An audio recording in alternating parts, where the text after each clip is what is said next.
हमने इसके previous class में क्या देखा था, इलेक्ट्रिक चार्ज के बारे में देखा। किसके बारे में देखा था? Electric charge.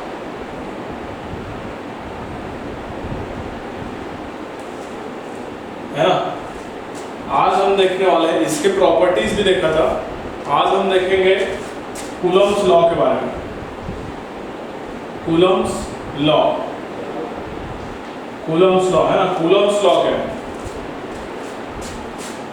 Coulomb's law, Coulomb's law क्या बताता है इसको समझते हैं। अगर हमारे पास दो चार्जेस है ना, प्लस और माइनस चार्ज है, एक प्लस चार्ज है, एक माइनस चार्ज है। तो ये दोनों चार्ज क्या करते हैं? चार्ज का प्रॉपर्टी होता है ये एक दूसरे को रिपेल करेंगे। क्या करेंगे? रिपेल। और यहीं पर दोनों अगर प्लस चार्ज हो, दोनों अगर प्लस चार्ज हो, अट्रैक्ट करेंगे। प्लस माइनस चार्ज है तो अट्रैक्ट करेंगे, और प्लस प्लस चार्ज है तो क्या करेंगे? रिपेल करेंगे। क्या करेंगे? रिपेल करेंगे। ठीक है। प्लस माइनस चार्ज है तो अट्रैक्ट करेंगे, और प्लस प्लस चार्ज है तो रिपेल करेंगे। ठीक है। या फिर माइनस माइनस चार्ज हो तब भी क्या करेंगे? रिपेल करेंगे। क्लियर है?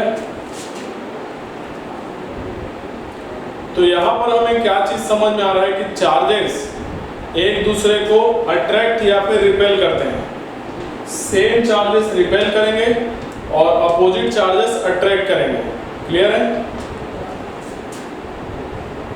ठीक है। तो जब ये दोनों अट्रैक्ट या फिर रिपेल करेंगे तो कुछ फोर्स के साथ में अट्रैक्शन या फिर रिपल्सन होगा। इनके बीच में कुछ फोर्स अप्लाई होगा। क्लियर है? तो कितना फोर्स अप्लाई होगा उसको दिया जाता है कूलम के लॉ से। ठीक है। तो सपोज करो एक चार्ज है हमारे पास Q1, दूसरा चार्ज है Q2। इनके बीच का डिस्टेंस है r। पहला चार्ज है Q1, दूसरा चार्ज है Q2, इनके बीच का डिस्टेंस है r। तो इन दोनों के बीच में कितना फोर्स होगा? फोर्स अट्रैक्शन का भी हो सकता है, रिपल्सन का भी हो सकता है। तो ये फोर्स कितना होगा? तो ये फोर्स जो होगा प्रोपोर्शनल होगा दोनों चार्जेस के प्रोडक्ट के, Q1 into Q2 के प्रोपोर्शनल होता है। ठीक है। और ये जो फोर्स होता है इनवर्सली प्रोपोर्शनल होता है इन दोनों के बीच के डिस्टेंस के स्क्वायर के। प्रोडक्ट के प्रोपोर्शनल होगा और दोनों के बीच के डिस्टेंस के स्क्वायर के इनवर्सली प्रोपोर्शनल होता है। क्लियर है? ये किसने बताया? कूलम ने बताया। किसने बताया? कूलम ने। इसलिए इसको कूलम्स लॉ बोलते हैं। तो इन दोनों को एक साथ क्या लिख सकते हैं हम?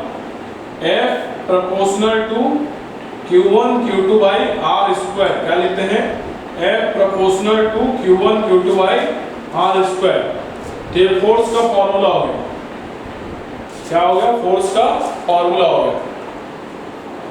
ठीक।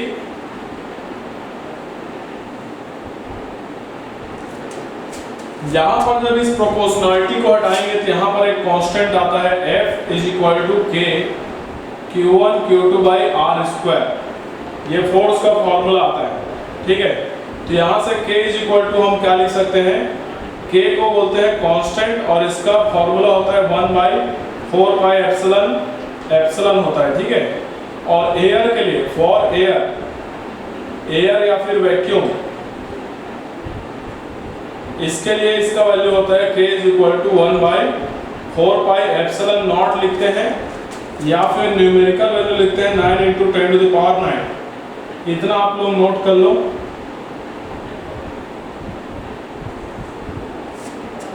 इतना नोट कर लो कूलम्स लॉ।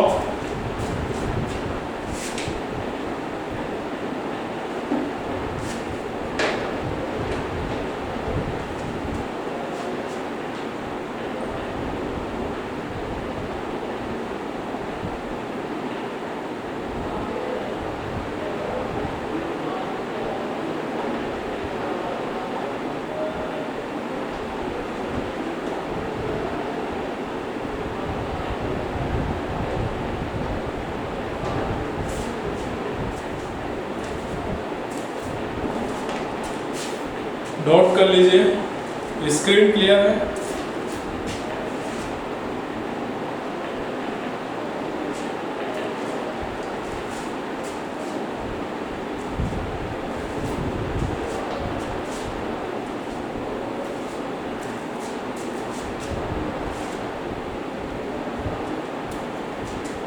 देखो फिर से बता देता हूँ, दो चार्जेस है Q1 और Q2, इनके बीच का डिस्टेंस है R। तो जो लगने वाला फोर्स है, फोर्स को कैसे देते हैं, इसका फॉर्मूला होता है K Q1 Q2 by R square. यही कूलम्ब्स लॉ है। K एक कांस्टेंट है जिसको हम लोग लिखते हैं 1/4 पाई एप्सिलॉन। वैक्यूम के लिए हो जाता है 1/4 पाई एप्सिलॉन नॉट, या फिर न्यूमेरिकल वैल्यू हो जाता है 9 × 10⁹ हो जाता है। क्लियर है?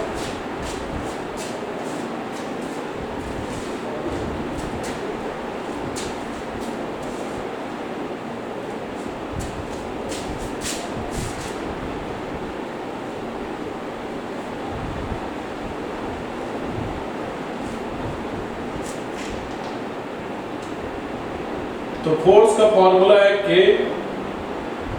Q1 Q2 by R square. K को हम लोग क्या लिखते हैं 1/4 पाई एप्सिलॉन नॉट। किसके लिए? एयर के लिए या फिर वैक्यूम के लिए? एयर या फिर वैक्यूम के लिए हम ये लिखते हैं K = 1/4 pi epsilon not. Epsilon not को हम लोग बोलते हैं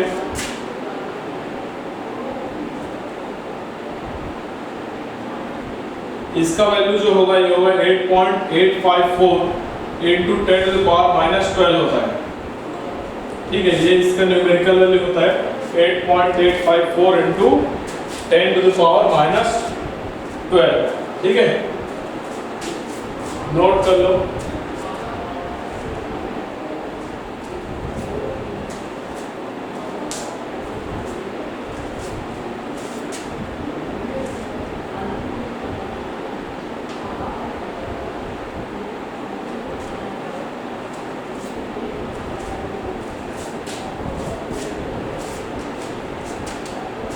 ये है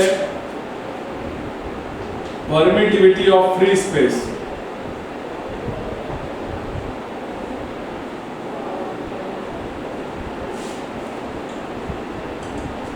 ठीक है, चलो क्वेश्चन करके देखते हैं, ये अगर नोट कर लिए हो तो।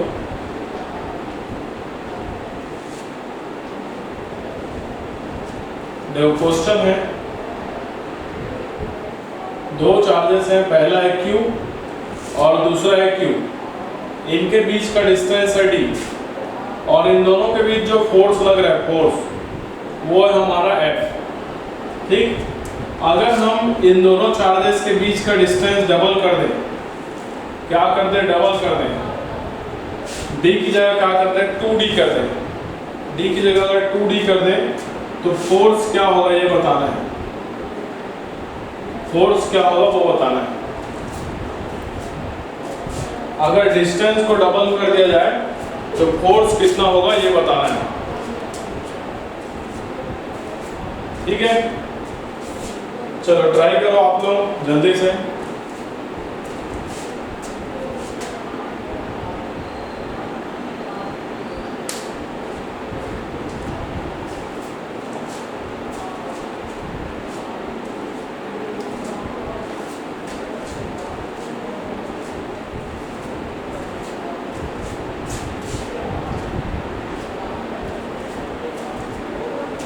देखो दो चार्जेस हैं Q और Q, उनके बीच का डिस्टेंस है D, तो फोर्स जो लग रहा है वो है F।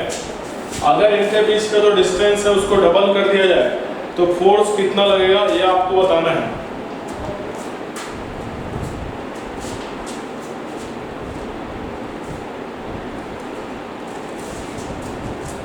देखो पहले वाले केस में आप क्या लिखोगे?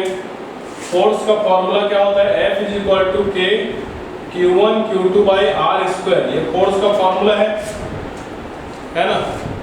अब यहाँ पर Q1 की जगह Q है, Q2 की जगह भी Q है और R की जगह क्या है? दोनों के बीच का डिस्टेंस है D।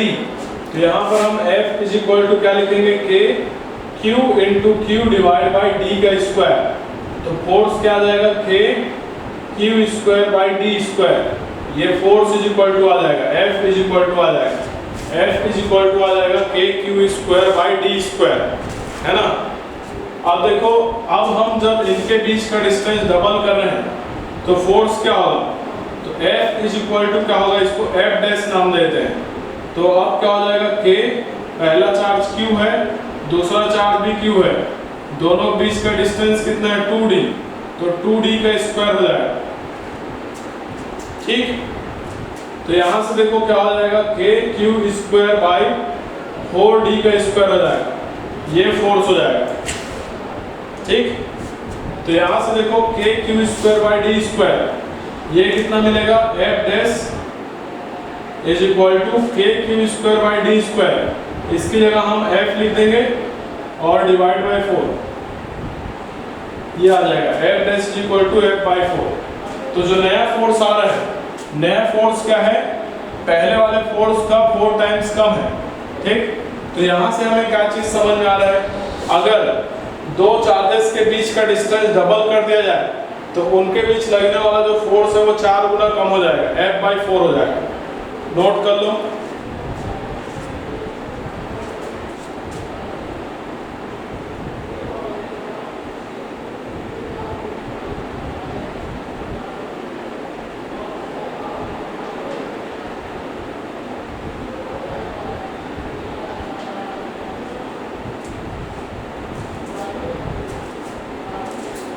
नोट कर लीजिए।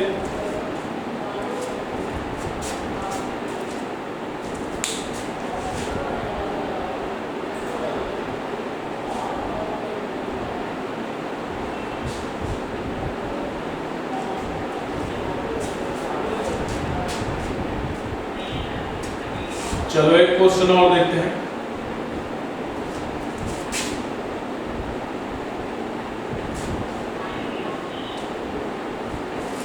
इसको करने से पहले एक दो कंसेप्ट और क्लियर कर लेते हैं। रूल नंबर 3 और 4 2 और 3 पहला देखते हैं,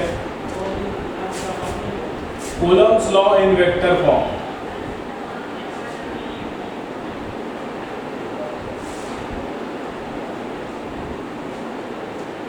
वेक्टर फॉर्म में कूलम्ब्स लॉ को कैसा लिखा जाता है, ठीक है।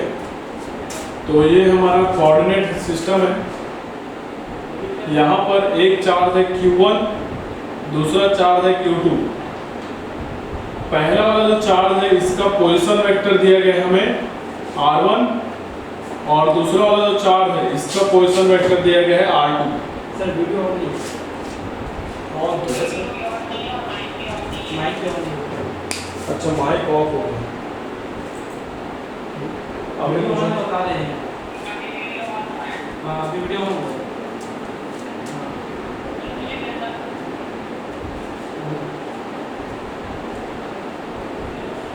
आवाज आ रही है क्या अभी?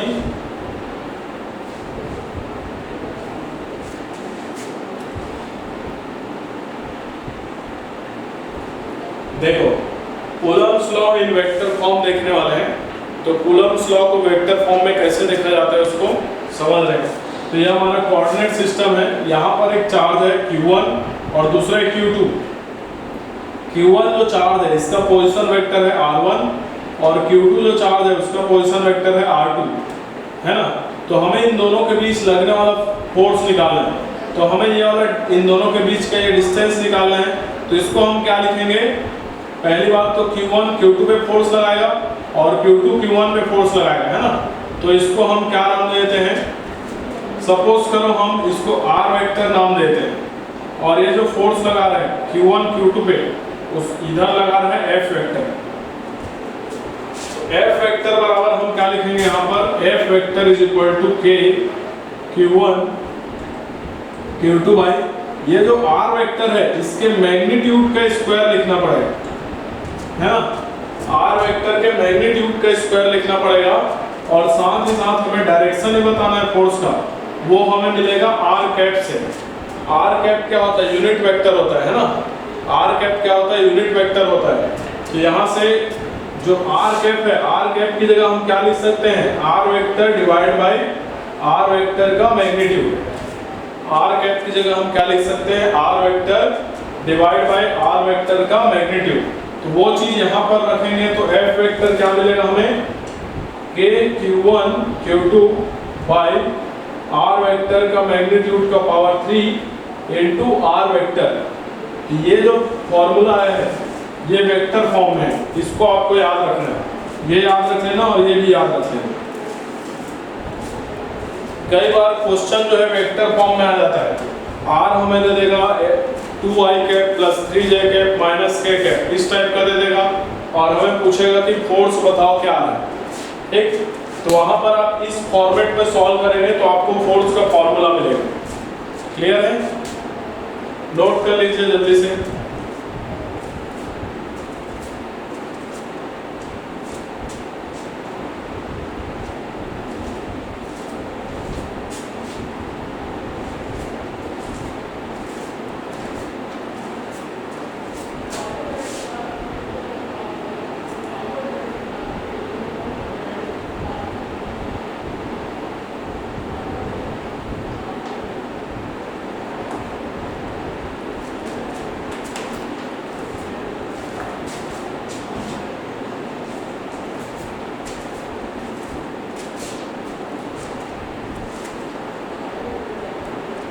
हो गया क्या, चलो आगे बढ़ते हैं।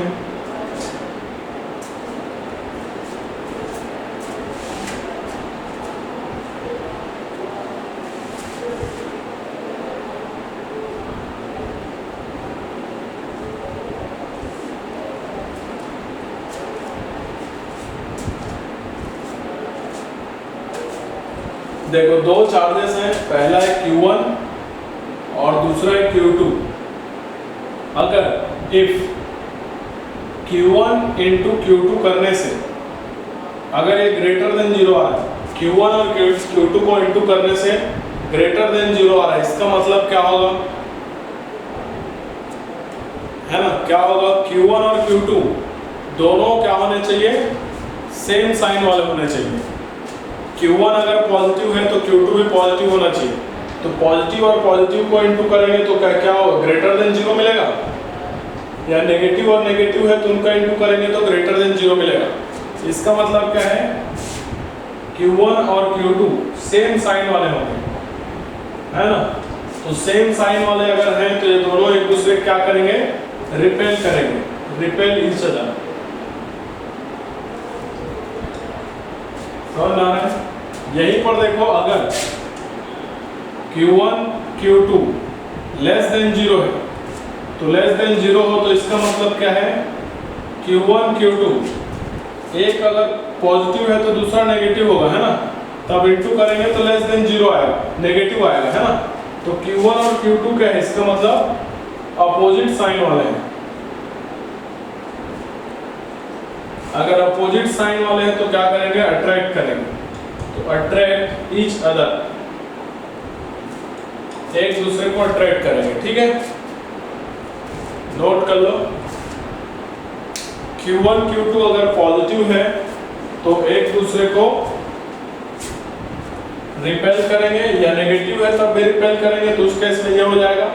अगर अपोजिट साइन वाले हैं, ये नेगेटिव है ये पॉजिटिव है, ये लेस देन 0 आएगा और ये एक दूसरे को अट्रैक्ट करेंगे। नोट कर लीजिए।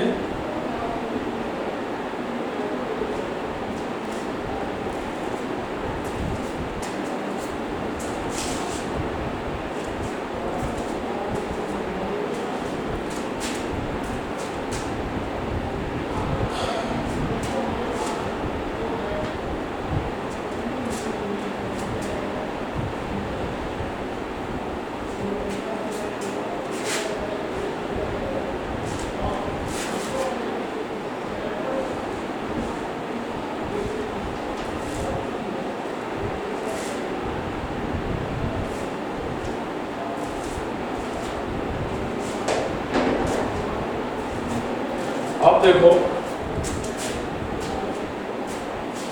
अब अगला देखते हैं।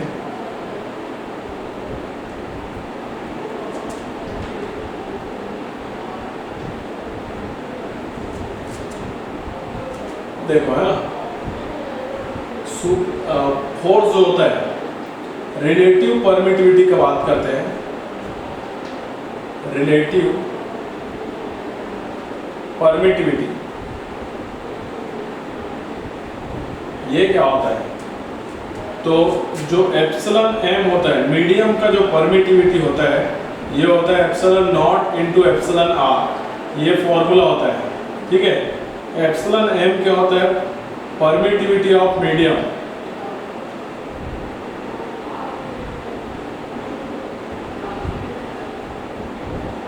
एप्सिलॉन नॉट क्या होता है? Permittivity of free space. Permittivity of free space, या बोल सकते हो वैक्यूम। एप्सिलॉन आर क्या होता है? ये होता है रिलेटिव परमिटिविटी।